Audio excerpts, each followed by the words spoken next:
আলোচনা চলতেছিল যে ওয়ালিয়াদকুরিল মাউতা ওয়াল বিলা, যে আল্লাহকে পরিপূর্ণ লজ্জা করে তথা ভয় করে সে যেন মরণ এবং মরণ পরবর্তী অবস্থাগুলো নিয়ে চিন্তা ফিকির করে। তো কবরের জগতে শুরু থেকে কি হবে, কবরের জগতের অবস্থাগুলির বাস্তবতা আছে, প্রমাণ আছে, সে বিষয়ে গত জুমায় এর আগের জুমায় কিছু আলোচনা হয়েছে। কবরের জগতের আরেকটা বিষয় হলো, যেমন আজকে তো আপনি আমার এই চেহারা সৌন্দর্যতার জন্য কত কিছুই না ব্যবহার করি, এই চোখের সৌন্দর্যতার জন্য সুরমা কাজল কত কিছুই না মানুষ ব্যবহার করে থাকে, এই শরীরের চামড়ার ত্বক লাবণ্যতা ঠিক রাখার জন্য কত কিছুই না ব্যবহার করে থাকি, এই পেটের খোরাকের জন্য কত কিছুই না এই পেটের ভিতরে দিয়ে থাকি। কিন্তু কবরে যখন রাখা হবে, আমার চুল, এই চুলগুলোকে ঠিক রাখার জন্য, তার সৌন্দর্যতার জন্য কত তেল, কত শ্যাম্পু, কত লিকুইড, কত কিছুই ব্যবহার করে থাকি। কিন্তু যখন কবরে রাখা হবে, দেখা যাবে যে আমার এই চুলগুলো পর্যন্ত যত খেদমত, যত কিছু তার জন্য করা হতো, চুলগুলিও আস্তে আস্তে খসে পড়ে যাবে।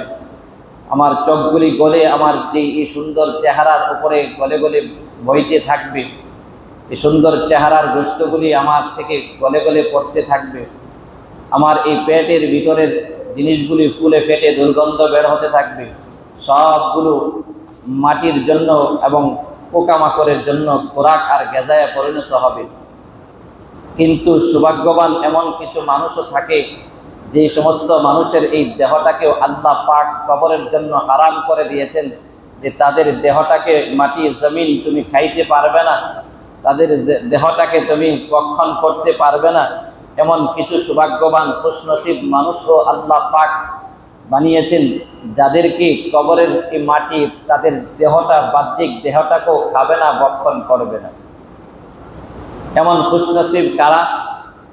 এর মধ্যে প্রথম স্তরের হলো আম্বিয়া আলাইহিমুস সালাতু ওয়াস সালাম, যাদের দেহটা মাটি ভক্ষণ করা, মাটির উপরে জমিনের উপরে আল্লাহ পাকের পক্ষ থেকে হারাম করে দেওয়া হয়েছে, যে আমার আম্বিয়া, আমার নবী রাসূলগণের দেহ, এ মাটি তোমার খাওয়ার কোনো সুযোগ নাই, তোমার উপরে আমার আম্বিয়া আলাইহিমুস সালাতু ওয়াস সালামের দেহটা ভক্ষণ করাকে হারাম করে দিলাম।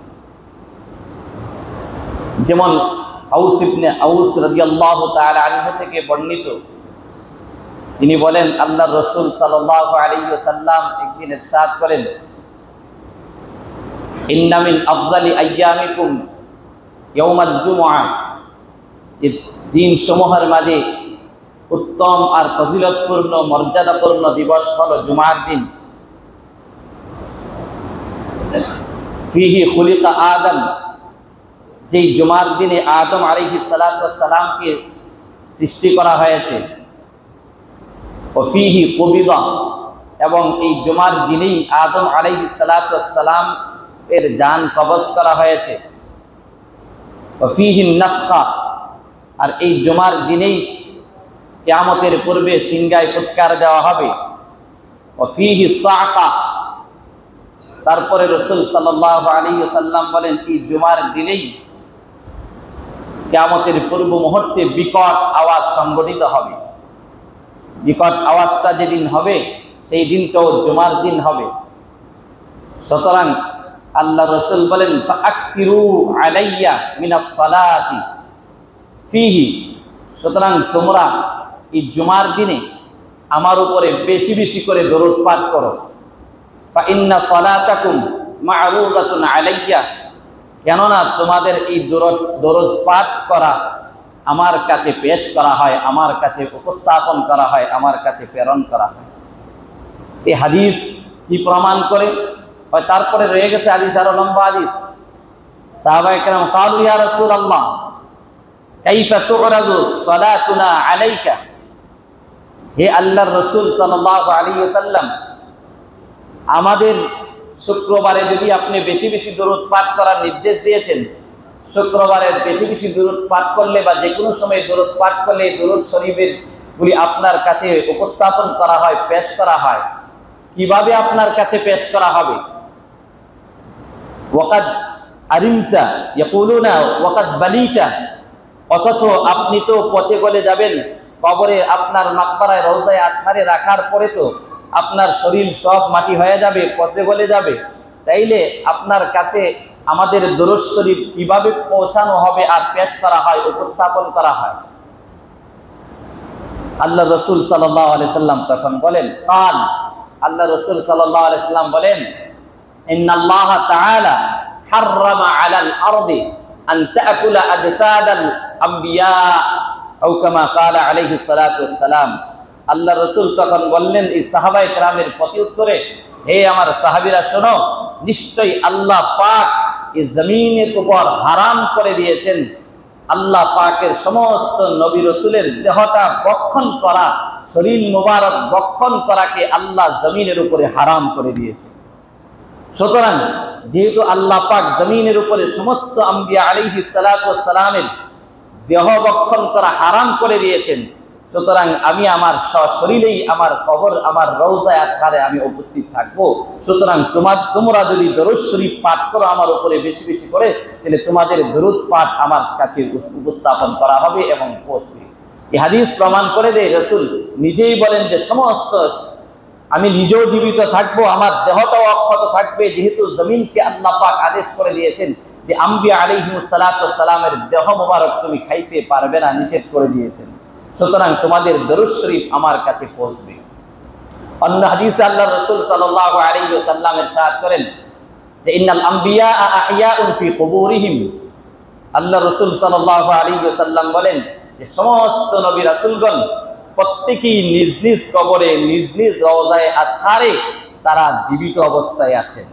কি অবস্থায় আছেন? জীবিত অবস্থায় আছেন।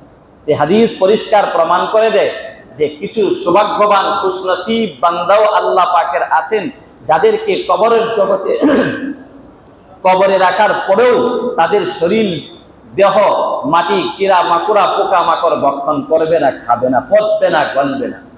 আহলে সুন্নাত ওয়াল জামাতের আকীদা আর বিশ্বাস এটাই যে সমস্ত নবী রাসূলদের, রাসূলগণের দেহ তারা সশরীরে জিন্দা অবস্থায় আছেন তাদের রওজায়ে আতহারে। কিভাবে আছেন? আল্লাহ পাক, এখানে একটা বিষয় হলো, আল্লাহ যেহেতু কাদের মতলক, সমস্ত ক্ষমতার মালিক, তিনি তার বিশেষ এমন এক ক্ষমতা, বেমেসাল, বেনজির, দৃষ্টান্তহীন শক্তির বহির প্রকাশ ঘটিয়েছেন এই আম্বিয়া আলাইহিমুস সালাতু ওয়াস সালামের দেহকে অক্ষত অক্ষুণ্ণ রাখার মাধ্যমে, দেহকে পরিপূর্ণ যেইভাবে দাফন করা হয় সেইভাবে রাখার মাধ্যমে। আর ওই আলমে বারজাখের মধ্যে কবরের জগতে আল্লাহ পাক কোন ধরনের হায়াত দিবেন, বিশেষ ধরনের এক হায়াতে বারজাখ তাদেরকে আল্লাহ পাক দান করবেন।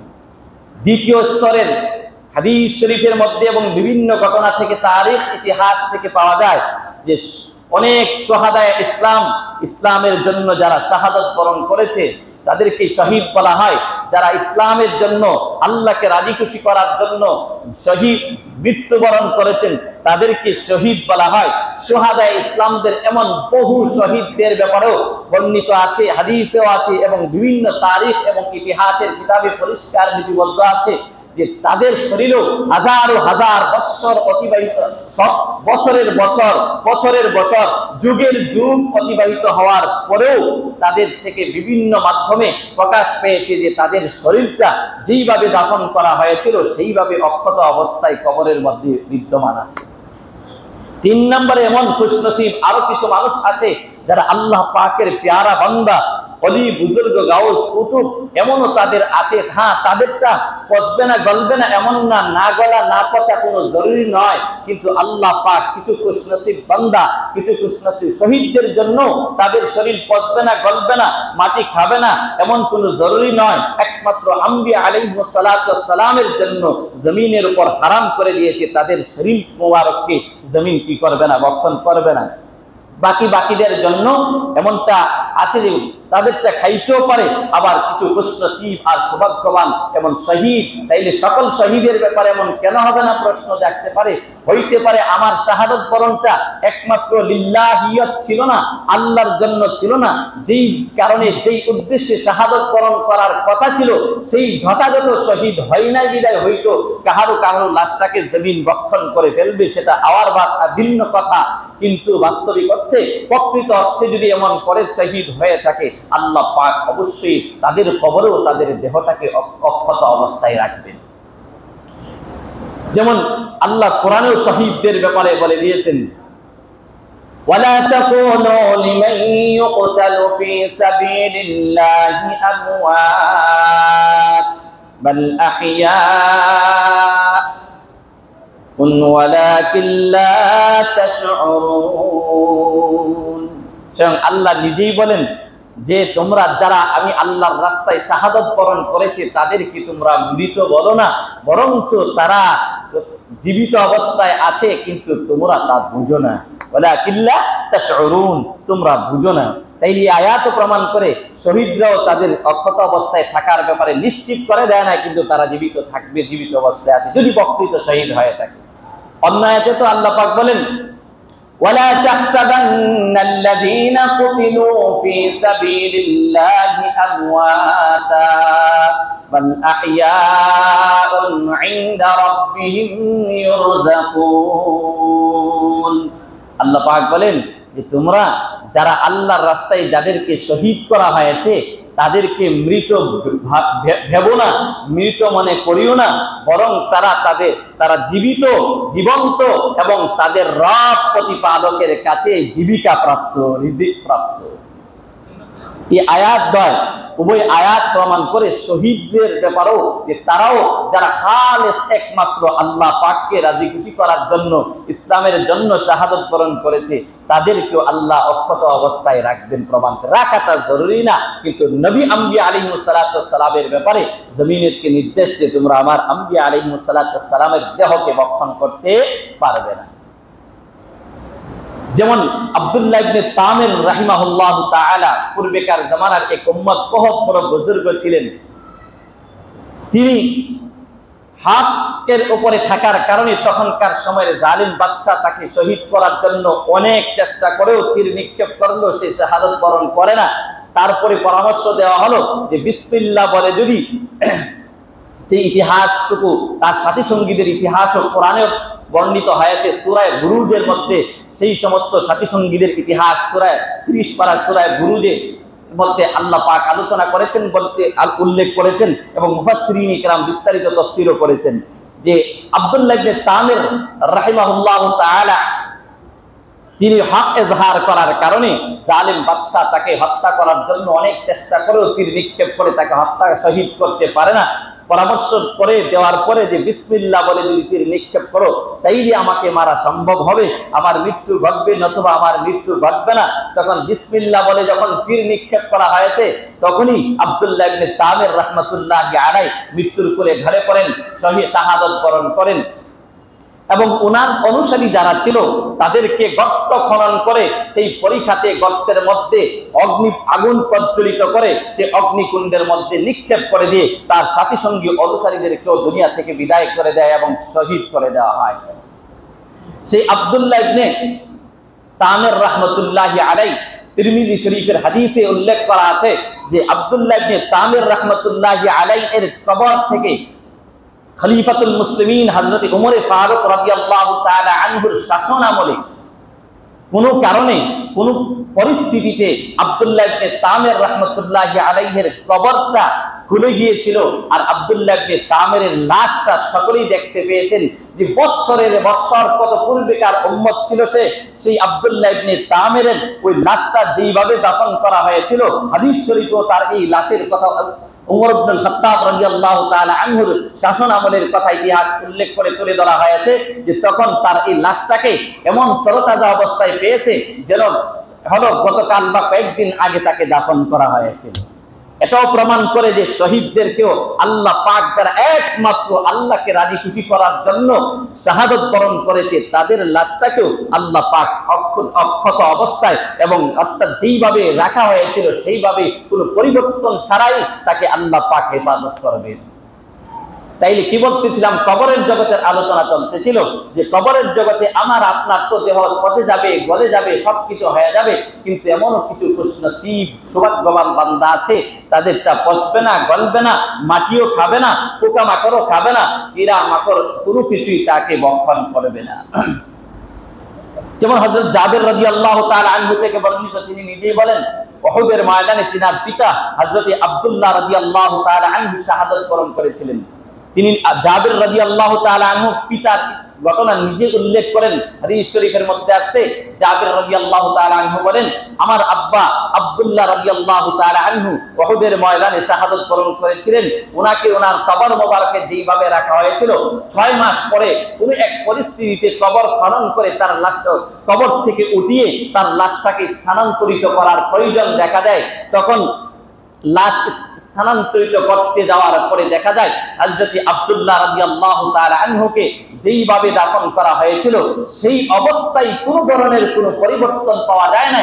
শুধুমাত্র এতটুকু পরিবর্তন পাওয়া গেছে যে আমার আব্বার চুলের মধ্যে একটু ভালো লাগছে, ধুলাবালি লাগছে। এছাড়া যেইভাবে রাখা হয়েছিল সেইভাবেই আব্বার লাশটাকে আমরা অক্ষত অবস্থায় স্থানান্তরিত করে অন্যত্র দাফন করে দিয়েছি। তাইলে কি বোঝা যায় যে কবরের জগতেও কিছু সৌভাগ্যবান বান্দা আছে যাদেরকে আল্লাহ, যাদেরকে কবরের মাটি খাবে না, পোকামাকড় তাদেরকে খাবে না, তারা পচবে না, গলবে না। শুধু তাই নয়, উহুদের ময়দানে আরো 2 জন আনসারী সাহাবীর ব্যাপারও বর্ণিত আছে, যে যেমন আমর ইবনুল জামূহ এবং আব্দুল্লাহ ইবনে আমর ইবনে হারাম রাদিয়াল্লাহু তাআলা আনহুমা, তারা 2 জনকে উহুদের ময়দানে শাহাদাত বরণ করার পরে একই কবরের মধ্যে দাফন করা হয়।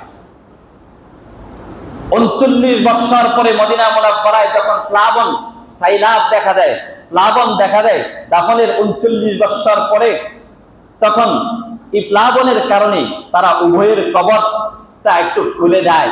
খুলে যাওয়ার পরে দেখতে পায় উপস্থিত জনতারা যে তারা 2 জনকে যেইভাবে দাফন করা হয়েছিল, তারা 2 জন উহুদের ময়দানে শাহাদাত বরণকারী আল্লাহর নবীর সাহাবী, এই 2 জনের শরীরটা যেইভাবে দাফন করা হয়েছিল সেই কাপড়ে, যেই কাপড়ে পেঁচিয়ে তাদেরকে রাখা হয়েছিল সেই অবস্থায় তারা কবরের জগতে আছে।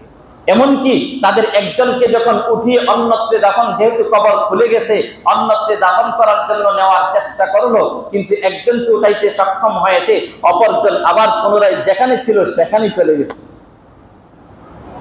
আল্লাহর কুদরত, আল্লাহর ক্ষমতা আল্লাহ পাক এইভাবে বহিঃপ্রকাশ করেন যে আল্লাহ পাক যেহেতু কাদের মতলব, সমস্ত ক্ষমতার মালিক, এই জন্য আল্লাহ পাক এমনটাই ঘটিয়ে থাকেন সাধারণত।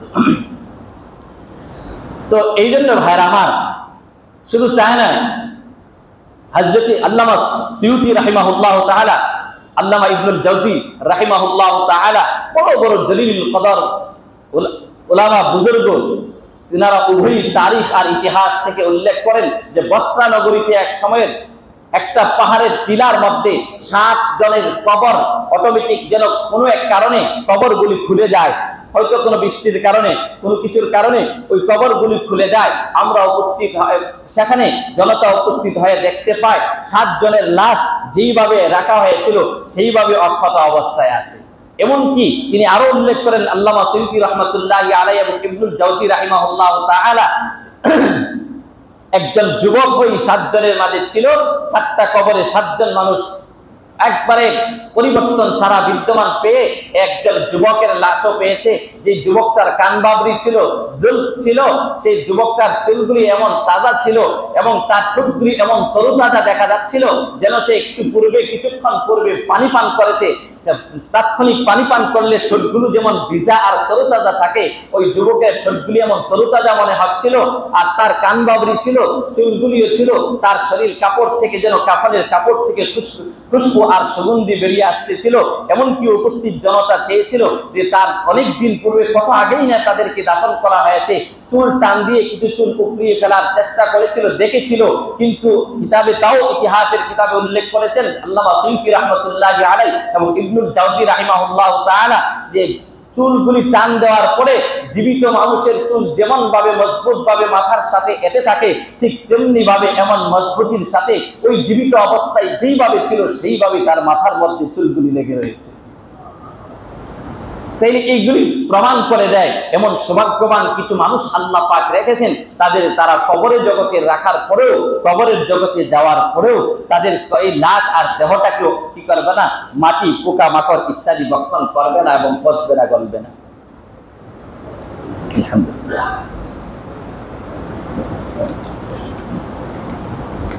আব্দুল্লাহ ইবনে গালিব রাহমাতুল্লাহি আলাইহির ব্যাপারে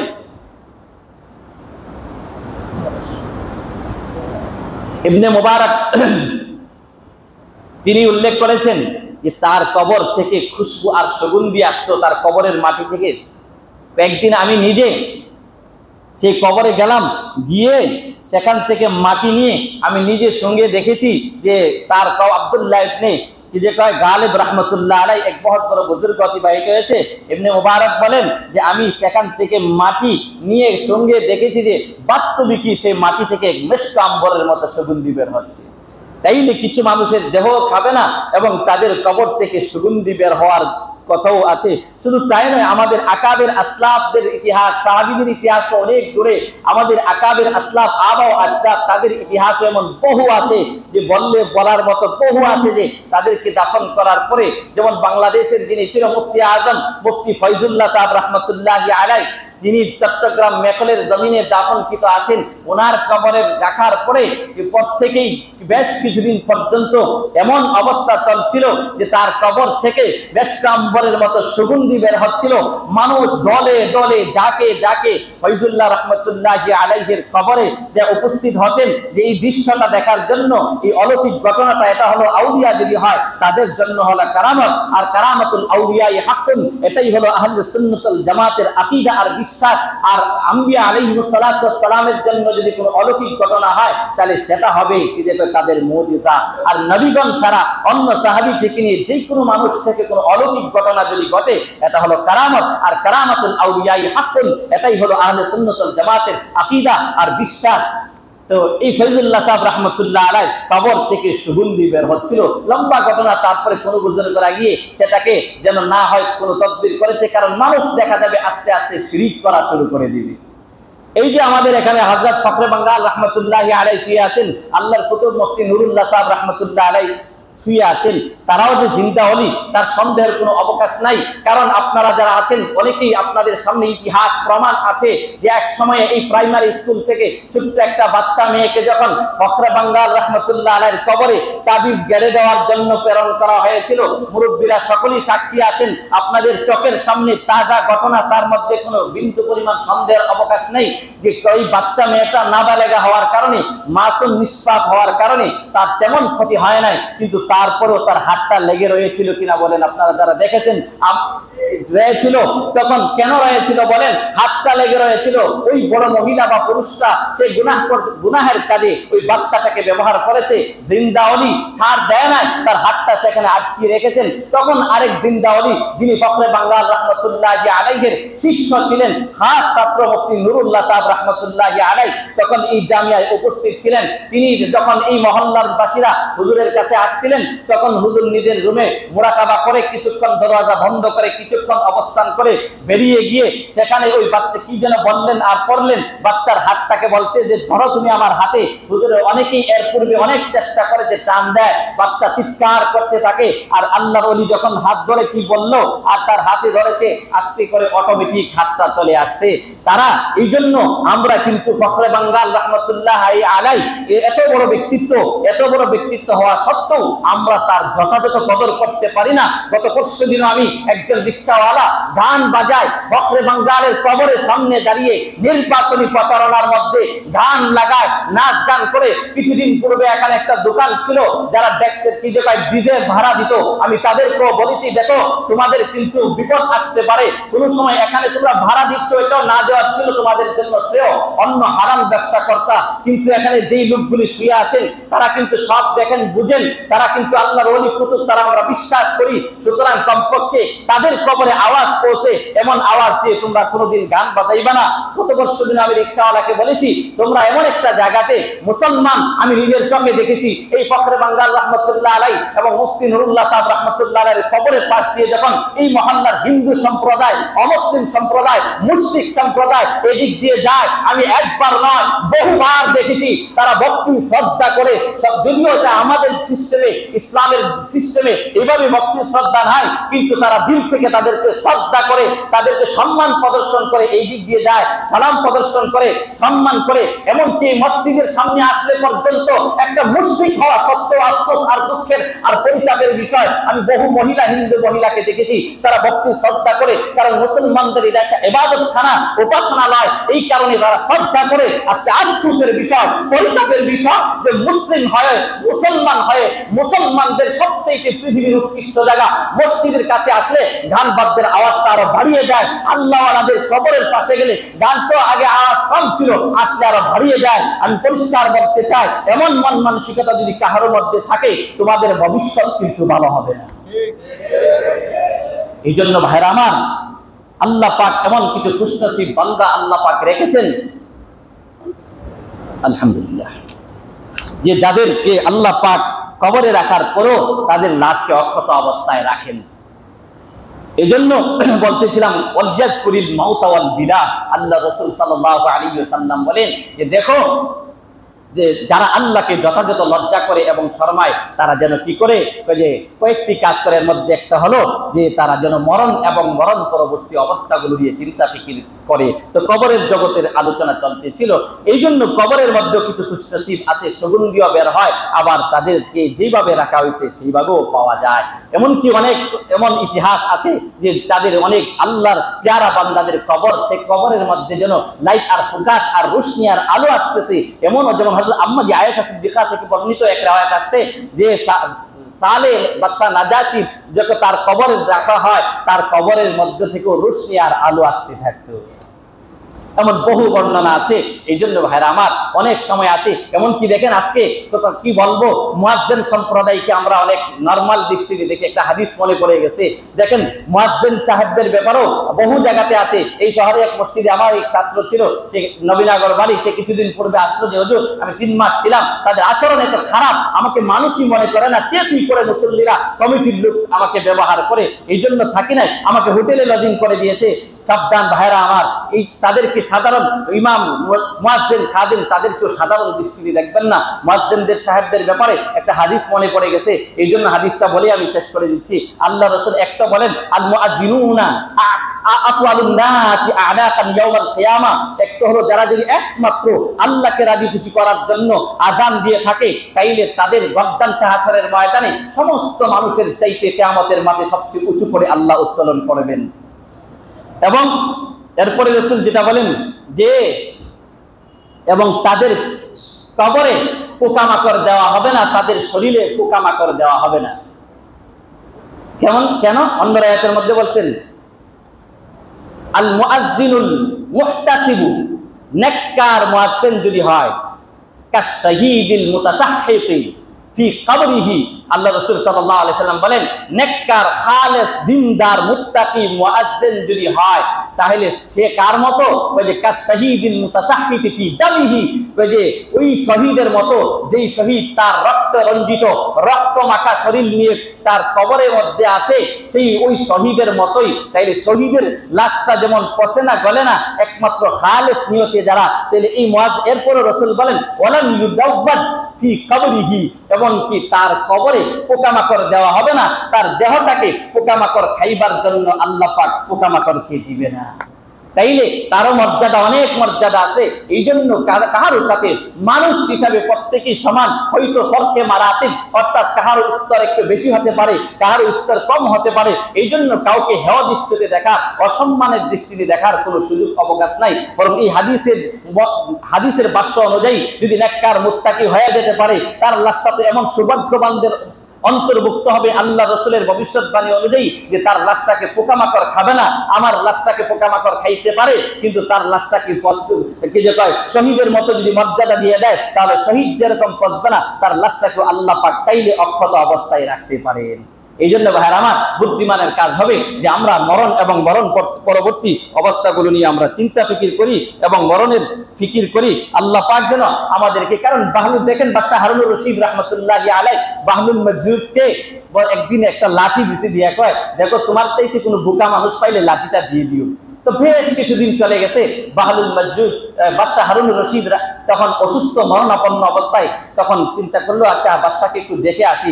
ডাক্তাররাও নিরাশ হয়ে গেছে তার জীবনের ব্যাপারে। যাওয়ার পরে বাহলুল মাজজুব তিনি বললেন, হারুনুর রশিদ বাদশাহ মহোদয় আপনার কি অবস্থা?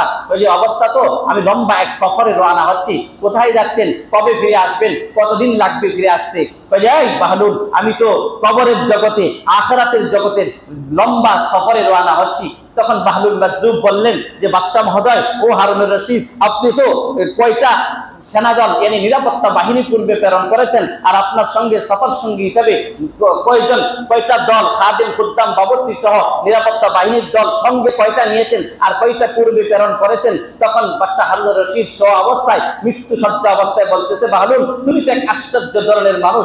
এইটা এমন এক সফর, যেই সফরের মধ্যে নিরাপত্তা বাহিনী প্রেরণ করা যায় না, যেখানে খাদেম খুদ্দাম বাবস্তি নিয়ে যাওয়া যায় না, সেখানে তো যেতে হয়, একা যেতে হয় এবং রিক্ত হস্তে অর্থাৎ খালি হাতে সেখানে যেতে হয়। তখন বাহলুল মাজজুব বলেন যে আরে আপনি তো দুনিয়ার ছোট্ট ছোট্ট সফরে গেলে অনেক নিরাপত্তা বাহিনী আগে প্রেরণ করেছেন, সঙ্গে খাদেম খুদ্দাম বাবুর্চি পর্যন্ত নিয়ে গেছেন, আজকে এত বড় সফরে যাবেন, খালি হাত ছাড়া যেহেতু যাওয়া যাবে না, কিছুই নেওয়া যাবে না, তো শুনেন একটা জিনিস তো কমপক্ষে নিয়ে যান, এই লাঠিটাই কমপক্ষে সাথে করে নিয়ে যান, যেই লাঠিটা আপনি আমাকে দিয়েছিলেন যে আমার চাইতে কোনো বোকা মানুষ পাইলে যেন তাকে দিয়ে দেয়। গোটা আমি আমার এই জীবনে বহু জায়গায় গিয়েছি, কিন্তু আমার চাইতে বোকা কাউকে পাই নাই, একমাত্র আপনাকেই পেয়েছি, সুতরাং এই লাঠিটা আপনাকেই আমি দিয়ে দিলাম।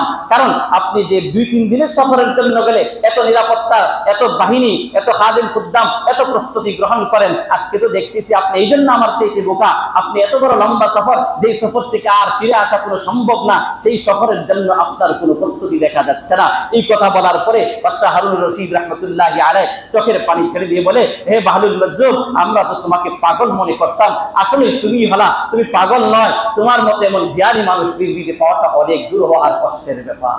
এই জন্য ভাইয়ারা আমার, ও মুসলমান ভাইরা, বুদ্ধিমান আর জ্ঞানী তারাই যারা আখিরাতের লম্বা সফরের প্রস্তুতি গ্রহণ করে কবরের জগতের প্রস্তুতি নেয়, তারাই হলো প্রকৃত জ্ঞানী। এটা আল্লাহ রাসূল হাদিসে পাকের মধ্যে বলেছেন। আল্লাহ পাক আমাকে আপনাদেরকে সকল উম্মতে মুসলিমাকে দুনিয়ার জিন্দেগিটাকে সুন্দরভাবে কোরআন সুন্নাহ মোতাবেক চালিয়ে আখিরাতের ফিকির করে আখিরাতের প্রস্তুতি গ্রহণ করার তৌফিক দান করুক। ওয়া আখিরু দাওয়ানা আলহামদুলিল্লাহি রাব্বিল আলামিন।